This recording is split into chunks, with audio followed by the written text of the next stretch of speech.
Welcome to the Deep Dive. We're diving deep into AuDHD today. Always a fascinating topic. Definitely. And this one's especially insightful for, well, if you're living with AuDHD or think you might be. You know someone who is. Exactly. Families, friends, anyone in that circle. Our guide is Lee Hopkins' book, Understanding AuDHD. A great choice for this topic. Really insightful. It is.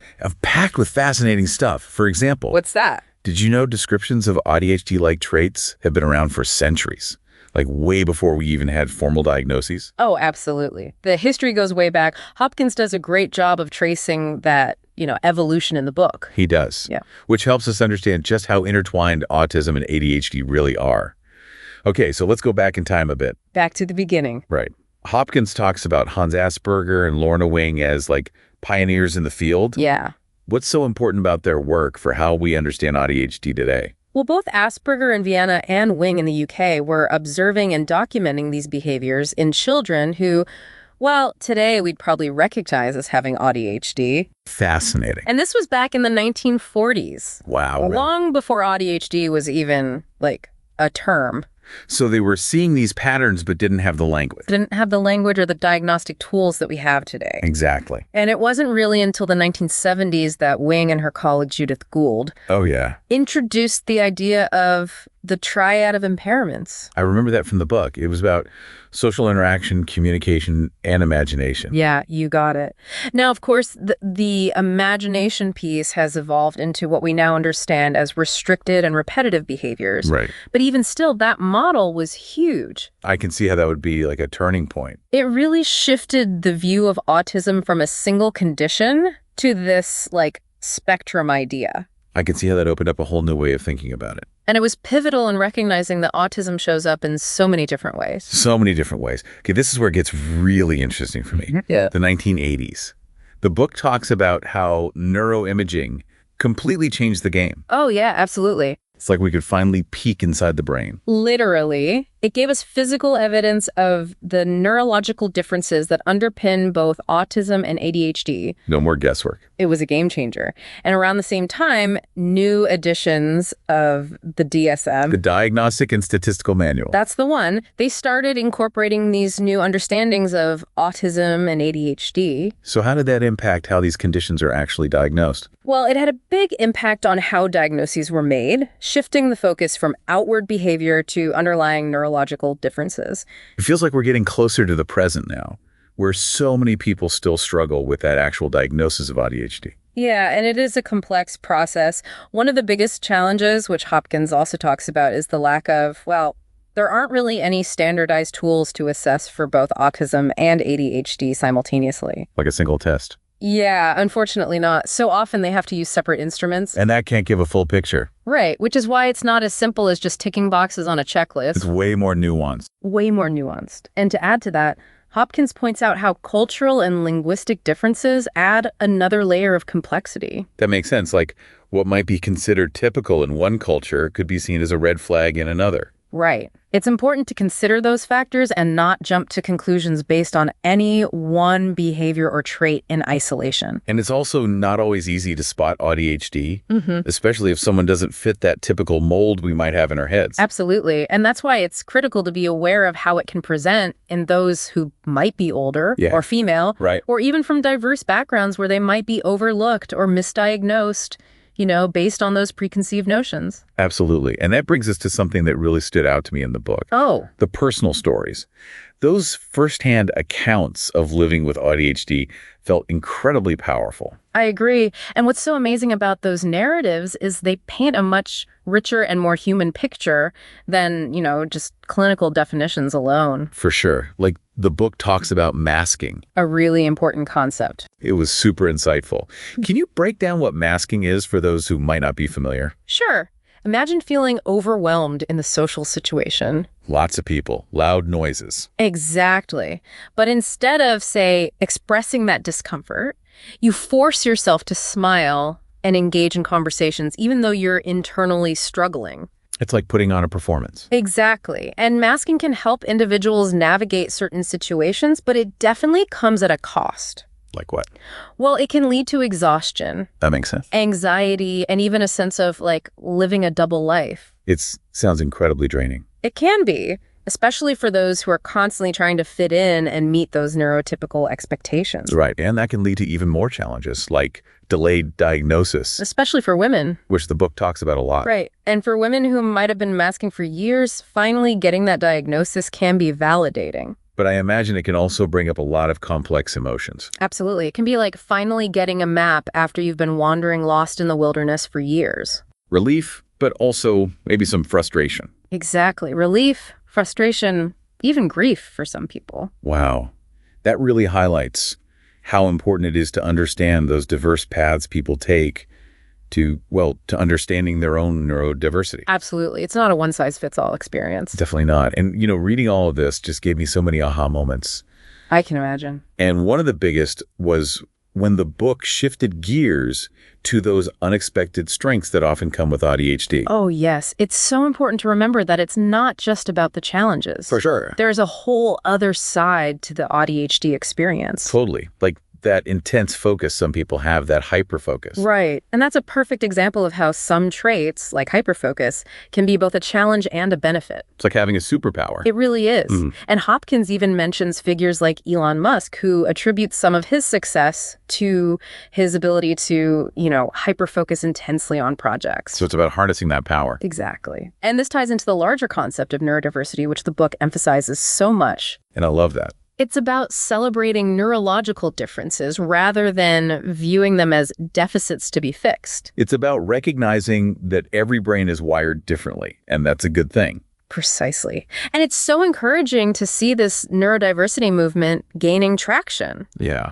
Like companies like Microsoft and SAP are actually seeking out neurodivergent talent. I love that. They're recognizing that different ways of thinking can lead to incredible innovation and problem solving. Now, this next chapter really piqued my curiosity. It's about therapeutic writing. Oh, yeah, that's a good one. It seems simple at first, but Hopkins really dives into how powerful it can be for individuals with AuDHD. It's true. Writing can be a fantastic tool for self-reflection and for understanding your own experiences, especially for managing those overwhelming AuDHD traits. I see that. And one technique he mentions is called morning pages. What are those? Well, imagine this. You wake up, grab a notebook and pen, and just write freely for a set time. No editing. No editing, no judgment, just letting those thoughts and feelings flow onto the page. It's like a brain dump on paper. Exactly. It helps process all that internal chatter and makes space for more clarity and calm. Especially helpful for those with AuDHD who often have so much going on in their heads. Exactly. It's like hitting the reset button for your mind. And it can set you up for a more focused and productive day. Absolutely. It's a simple but powerful practice. I love it. It really is. And, for anyone listening who, might be on that AuDHD journey themselves. Or have a loved one who is. Exactly.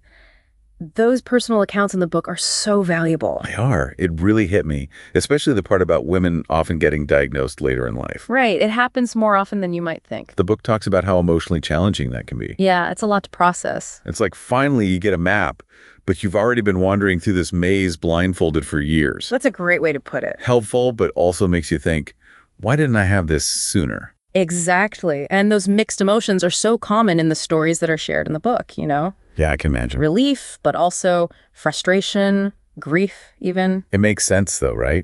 It really underscores how important it is to be aware of how AuDHD can show up so differently across ages, genders, Cultural backgrounds. Exactly. There's just no one-size-fits-all presentation. Definitely not. And that's where understanding masking becomes so crucial. You touched on that earlier, but could you break it down a bit more for our listeners? Like, what does that look like in everyday life? Sure. Imagine, you're at a social gathering. Oh. It's loud. There are a lot of people. Feel like a bit overwhelmed. Right. But instead of saying, expressing that discomfort, you just plaster on a smile. Fake it till you make it. Kind of. Or maybe you overplan every detail of your day to hide your struggles with executive function. So it's basically putting on a facade to blend in, trying to appear normal. Precisely. And while it can help, navigate certain situations, like I said, there's a cost. Makes you wonder how many people are doing this without even realizing it. I think it's probably more common than we realize. So how do we move toward a world where masking isn't necessary? Where people with AuDHD can just be themselves? Well, the neurodiversity movement is huge here. Right. We talked about that earlier. It's about promoting acceptance, celebrating those neurological differences. Viewing them as variations, not deficits. Exactly. Imagine a world where everyone feels safe to just be themselves without the pressure to conform. It's a beautiful vision. So for someone listening who might be thinking, wow, this sounds a lot like me, what would you recommend as a next step? Well, first, don't panic. Good advice. A self-diagnosis is never a substitute for a professional evaluation. Right. So if you have concerns, reach out to a qualified clinician. Exactly. They can help you explore those concerns and offer guidance. It's essential to seek expert advice rather than relying solely on, self-assessment. Absolutely. And even if you don't end up with a formal diagnosis, just understanding more about AuDHD can be so helpful for managing your well-being. Knowledge is power, as they say. It really is. And the book offers a lot of practical tips for doing just that, It's not just about diagnosis, it's about understanding yourself better. I like that. Right. Like Hopkins talks about strategies for those who struggle with executive function, like using visual aids, creating routines, breaking down tasks into smaller steps. Those all sound so helpful. They can make a big difference in everyday life. He also talks a lot about emotional regulation and sensory management. Which makes sense. I imagine those areas can be especially tough for people with AuDHD. Definitely.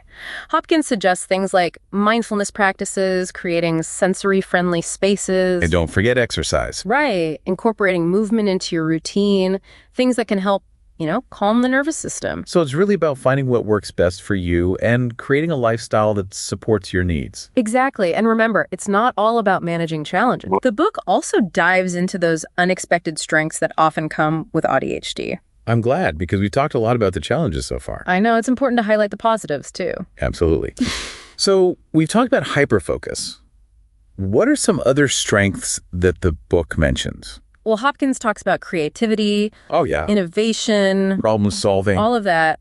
He says a lot of individuals with AuDHD just have this remarkable capacity for those things. I can definitely see that. They often see patterns that others miss and can think outside the box. It's like having a different operating system for your brain, one that processes information in a unique and valuable way. I love that analogy. It really highlights how neurodiversity is about different ways of thinking, not deficits. And the book even talks about how these strengths are being recognized more and more, especially in the workplace. It's about time, right? Totally. Companies are starting to understand the value of neurodiversity. And we're seeing more inclusive hiring practices. That's really encouraging. It's about recognizing that everyone has something unique to offer, regardless of how their brain is wired. Exactly. But, it's important to remember that along with these strengths, there can also be co-occurring mental health conditions. Oh, right. Like what? Well, it's not uncommon for people with AuDHD to experience things like anxiety or depression. Yeah, I can see that. Or sensory processing differences. Right. That makes sense. It's important to understand that these things can often go hand in hand, and seeking professional help is crucial if you're struggling. Absolutely. Finding the right support system is so important. It is. And don't forget the power of self-care. Oh, yes. Self-care is essential for everyone, but especially for those with AuDHD. Right. Hopkins talks about things like getting enough sleep. So important. Eating nutritious foods. Exercising. Finding those relaxation techniques that work for you. It's about finding ways to manage stress and improve overall well-being. And don't underestimate the power of just taking a break when you need it. Absolutely. It's about listening to your body and giving yourself permission to rest and recharge. Which can be hard for anyone, but especially for those with AuDHD who might feel like they always have to be on. Right. And this brings us back to that fascinating chapter on therapeutic writing. Oh, yeah. We talked about morning pages earlier. Right. But Hopkins really dives into the power of writing for, those with AuDHD. I can see how it would be helpful, just getting everything out of your head and onto paper. Exactly. He talks about how it can help you organize your thoughts, process emotions. Even work through challenging situations. It's like having a conversation with yourself on paper. Without the pressure of a real-time interaction. Precisely. And it's something you can do anytime, anywhere at your own pace. I love that. It's such a simple yet powerful tool. It really is. And Hopkins also talks about how writing can help you advocate for your needs. That's so important, being able to articulate what you need to others. Absolutely. By writing down your experiences, you can help others understand what it's like to live with AuDHD. And that can be a huge step in breaking down stigma and creating more understanding in the world. Exactly. It's about sharing your story and letting your voice be heard. I love that. And, throughout this whole book, one thing that really stood out to me was Hopkins' focus on the strengths that often come with AuDHD. Oh, yeah. He does a great job of shifting the focus away from just challenges and limitations. Exactly. And one of the strengths he explores in depth is this idea of systemizing. Oh, that's a good one. It's that tendency to analyze patterns and create systems to make sense of the world. I've seen that in action with some of my friends who have AuDHD. They have this incredible ability to see the logic behind things that others might miss. Absolutely. And Hopkins even suggests that a lot of successful entrepreneurs with AuDHD, like Elon Musk, possess this strength. That makes sense. Yeah. So it's all about finding the right outlet for that systemizing drive, whether it's in a career, a hobby, or even just organizing your sock drawer with military precision. Exactly. And this all ties into another key concept: embracing a growth mindset. Which is all about believing that you can learn and grow, regardless of your challenges, right? Right. It's about seeing challenges as opportunities for development rather than as evidence of your limitations. Like viewing your brain as a muscle that gets stronger with each new challenge. Precisely. And this can be especially important for individuals with AuDHD who may have faced, negative feedback or self-doubt throughout their lives. For sure. Having a growth mindset can help you reframe those experiences and see your potential for growth. Absolutely. And one of the best ways to cultivate that mindset is to, look for positive role models. People who have walked a similar path and found success. Exactly. And the book shares a lot of inspiring stories of individuals who have done just that, who have used their AuDHD strengths to achieve amazing things. It's a powerful reminder that you're not defined by your challenges, but by your resilience and your ability to learn and grow. Couldn't agree more. And speaking of challenges, let's dive into the social challenges often associated with AuDHD. Okay. That can be a big one for a lot of people. It can be, but Hopkins approaches this through a really fascinating lens. He talks about the double empathy problem. The double empathy problem, what's that all about? Well, it basically suggests that communication breakdowns between neurodivergent and neurotypical people aren't just because of, deficits in social skills. So it's not just about those with AuDHD needing to learn how to interact better. Exactly. It's more about a mismatch in communication styles and a lack of shared understanding. Like trying to have a conversation in two different languages. Yes.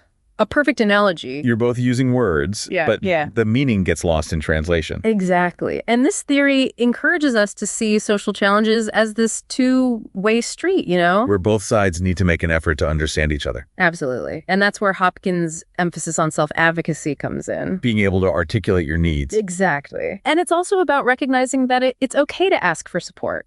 Accommodations. Great. Creating environments that are more inclusive and accessible. Right. And this all ties into another important theme that Hopkins explores: how AuDHD intersects with, gender, race, and socioeconomic factors. We talked about gender already, but the book also looks at how things like race and culture and economic status can really affect access to support and resources. Absolutely. These things can create significant barriers for people. So it's not just about understanding AuDHD in a vacuum. Right. It's about understanding the broader context and how these various factors can shape an individual's experience. So where do we go from here? What's the takeaway for listeners? Well, for starters, we need to be more aware of these complexities, And recognize that AuDHD is not one size fits all. Exactly. And we need to advocate for more equitable access to diagnosis and treatment. So that everyone, regardless of their background, can get the support they need. Absolutely. And ultimately, it's about creating a world where everyone can thrive, where everyone's unique strengths and talents are recognized and celebrated. Oh. Me too. It's really about recognizing that everyone has their own unique strengths and challenges. And that those strengths can be incredible assets in the right environment. Exactly. Like imagine a workplace that values out-of-the-box thinking and creativity. A place where people are encouraged to challenge the status quo. Yes. Individuals with AuDHD could really thrive in those settings. It's all about finding the right fit for your skills and talents. Absolutely. And recognizing that what might be seen as a weakness in one context can actually be a strength in another. It's all about a perspective. It really is. Yeah. And that leads us to one of the most inspiring themes in the book. celebrating neurodiversity. We've touched on that throughout our conversation today. We have, but it's such a crucial concept. It's about moving away from that deficit-based model that we often see. The idea that there's something wrong that needs to be fixed. Exactly. And instead, appreciating the incredible diversity of human minds. Recognizing that everyone thinks and learns and experiences the world in their own unique way. And that those differences are something to be celebrated, not stigmatized. Absolutely. Hopkins believes that embracing neurodiversity means creating a world where everyone, regardless of their neurotype, has the opportunity to reach their full potential. And that benefits all of us, right? Of course. When we create inclusive environments where everyone feels valued and respected, we all win. It's about recognizing that we don't all have to think alike to be successful or to make meaningful contributions. Exactly. And that leads us to another really important point that Hopkins makes: the need for more research and understanding around AuDHD. He talks about how there's still so many unanswered questions. Right, and how much of the research that has been done has focused on, children. Or on men. Exactly, so we need more research that looks at AuDHD across the lifespan and across genders. You need to understand how AuDHD presents differently in women. In older adults. In people from diverse cultural backgrounds. All of that, because everyone's experience with AuDHD is unique, and we need to be sensitive to those individual differences. Absolutely. And I think that's one of the most important takeaways from this whole conversation. What's that? That AuDHD is not a monolith. It's a spectrum. It's a spectrum. And there's so much variation in how it presents and how it's experienced. And that's why it's so important to approach it with an open mind and a willingness to learn. To listen to the experiences of those who are living with AuDHD. And to challenge our own assumptions and biases. Because the more we understand about AuDHD, the better equipped we'll be to create a more inclusive and supportive world for everyone. I couldn't agree more. It's been a pleasure diving deep into this topic with you today. Likewise. And a huge thank you to Lee Hopkins for writing such a thoughtful and insightful book on AuDHD. It's definitely a must-read for anyone who wants to learn more. Absolutely. And that wraps up another episode of The Deep Dive. We hope you found this exploration of AuDHD informative and thought-provoking. And remember, if you're on the AuDHD journey, you're not alone. There's a whole community out there who understands what you're going through. And there's support available. And most importantly, there's hope. Keep learning, keep growing, and keep embracing the beautiful diversity of human minds. Until next time.